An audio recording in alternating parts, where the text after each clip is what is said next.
ओफ, देवरानी जी फ़ोन यहीं भूल गईं। अब तो 2 दिन बाद ही आएंगी, भाई की सगाई के बाद। क्षमा ने रूपा के कमरे के पास से गुजरते हुए धीमी सी फ़ोन की घंटी सुनने के बाद सोचा, क्षमा अपने नाम के अनुरूप ही थी। थोड़ी सांवली, पूरी सहज, कुछ खुद में सिमटी मगर हृदय से खुली।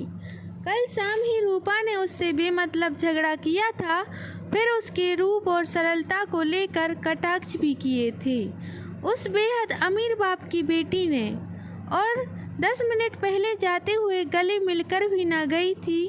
तब तो एक बार को क्षमा का चेहरा भी तमतमा उठा था जब वह ननंद के गले तो मिली और उसकी ओर देखा भी नहीं, लेकिन क्षमा फिर अपनी सरलता में आ गई और कटाक्ष भी भूल गई। ऐसे कटाक्ष तो उसने जीवन में बहुत सुने थे, उन पर ध्यान देती तो अवसाद में आ जाती। जब क्षमा छत से कपड़े उतार कर लौट रही थी तो उसे फिर से फ़ोन की घंटी सुनाई दी। वह रूपा का कमरा खोलकर देखने लगी। दरवाजे के पास ही उसका पुराना फ़ोन गिरा पड़ा था। उसकी ही घंटी बज रही थी। उसने फ़ोन उठाया, लेकिन उठाने से पहले ही घंटी बजनी बंद हो गई। उसने मिस्ड कॉल देखी तो पाया कि 5 कॉल्स आ चुकी थीं इस मिस्टर एक्स के नाम से। अभी वह सोच ही रही थी कि क्या करें, फ़ोन फिर से बजने लगा। उसने कॉल रिसीव की।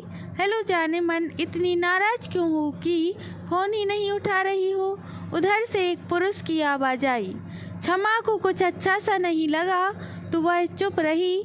चलो तुम कुछ मत बोलो, बस सुन लो। तुमने मस्ती तो मेरे साथ की, लेकिन शादी उस पैसे वाले से कर ली। कोई परवाह नहीं, मगर तुमने मुझसे अपना काम निकाला तो थोड़ा मेरे काम भी तो आओ ना। मुझे ज़्यादा नहीं, बस 3 लाख रुपए दे दो। मैं सारी तस्वीरें तुम्हारे हवाले कर दूंगा और ख़ास वीडियो भी। फिर तुम जैसे चाहो कर लेना। एक अकाउंट नंबर दे रहा हूँ, उसमें ट्रांसफ़र कर दो। बोलो कब करोगी? सुनो मिस्टर एक्स, रूपा घर पर नहीं है। किन तस्वीरों की बात कर रहे हो तुम? और तुम जरा अपना नाम पता भी बताओ। क्षमा ने पलंग पर कपड़े रखे। मैं मिस्टर एक्स तो क्षमा की आवाज़ सुनकर ही हकलाने लगा था। सुनो, अब यहाँ घर वालों को तो पता चल ही गया समझो। तो सोचो, रूपा तुम्हें अब 3 लाख रुपए क्यों देगी? देने ही पड़े, वरना मैं सारी तस्वीरें उसके फ्रेंड्स को मैसेज कर दूंगा। मिस्टर एक्स हकलाया। कर दो, फिर पता है क्या होगा? तुम्हें उसका अंदाज़ा भी नहीं होगा। क्षमा का स्वर कठोर हो गया। क्या होगा? आप कौन हैं? मिस्टर एक्स की हकलाहट बढ़ गई थी। मैं उसकी भाभी हूँ। मेरा भाई पुलिस इंस्पेक्टर है, क्राइम ब्रांच। पाताल से ही भी ढूंढ लेगा तुम्हें और फिर अपना अंजाम सोच लेना। आज के बाद फ़ोन भी मत करना रूपा को, समझे?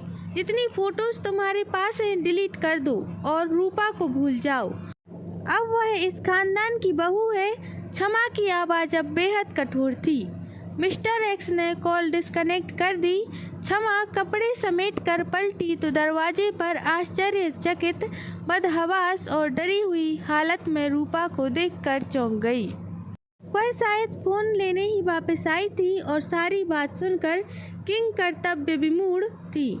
उसके आंसू रुक नहीं रहे थे। क्षमा का अनोखा और रौद्र रूप पहली बार रूपा के सामने आया था। क्षमा ने आगे बढ़कर जड़ हुई रूपा के हाथ में फ़ोन दे दिया। भाभी कहते हुए सूखे पत्ते सी थर थर कांपती रूपा क्षमा से लिपटी और फपक कर रोने लगी।